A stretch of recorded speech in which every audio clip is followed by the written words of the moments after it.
the function of the module features in MindLamp, how to build modules and add activity to modules, and the different ways that modules can be customized. So to get started, I have already created activity group 1 and activity group 2, and then in addition, I have created an additional tip to show what happens to activities that exist outside of activity groups when placed in a module. So now that I am in the activity section of the administrator user interface, I just go to add, and under create a new, I select activity module. As with all activities, I'm going to assign them to a group. For the purpose of this demo, we'll do this batch import test, and I'm just going to call this demo module. Now, I have to make sure that I assign which tab the activity appears in. Because modules are meant to be versatile, they do not default to any one page in MindLamp. So must make sure to select which page they will appear on. In this case, I'm going to select the Learn tab. I am going to choose not to show the activity on the participant feed, but I am going to include a streak pop-up. So below, to get started, we just want to add activities to the module. So as I prepared initially, I'm going to add activity group 1, and I'm going to add activity group 2, separate activity group. Excuse me. 2.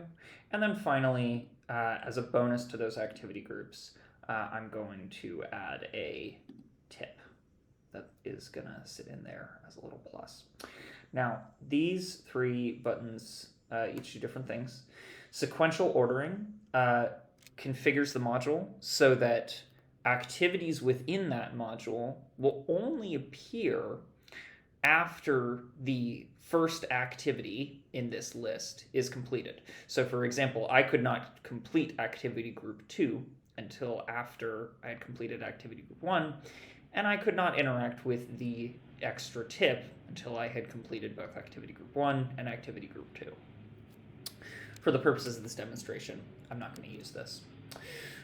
Something that I expect most users who are interfacing with modules will want to activate is hide sub-activities. So what this means is that the activities do not exist in the end user's interface outside of the module. So all of these activities I created before creating this module. So the user in this group would be able to see them.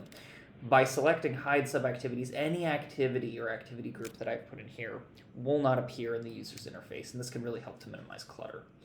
And then finally, there is the track activity progress one, which I will turn on for the purpose of this demonstration. This means that when the user goes to the module, they will actually be able to see a checklist of how many of the activities they've completed. In this case, it will likely be something like 0 out of 3 to begin with. So now that we've got the basic bones of the module set up, I'm going to save. And now I'm going to go and see what this looks like from the user's perspective. So we're going to go into our test user account. And what we should see is that there is a module in the Learn tab, exactly as we set it up. Here's the favorite option, and here's the button used to actually enter into the module. So we're just going to click in here. And now we can see all 3 of these tips. As I said earlier, you have this 0 out of 3 sections completed option. If I go in and I do activity group 1, just going to rattle through these very, very quickly. Now we get the tip, and we've completed the first activity group. Very well done to us. Now we wait.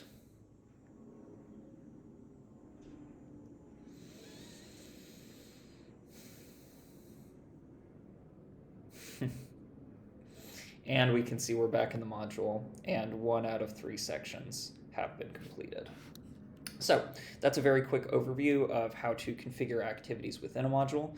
The last thing that I want to show you is that in addition to being able to put activity groups and activities into modules, you can actually put modules into modules.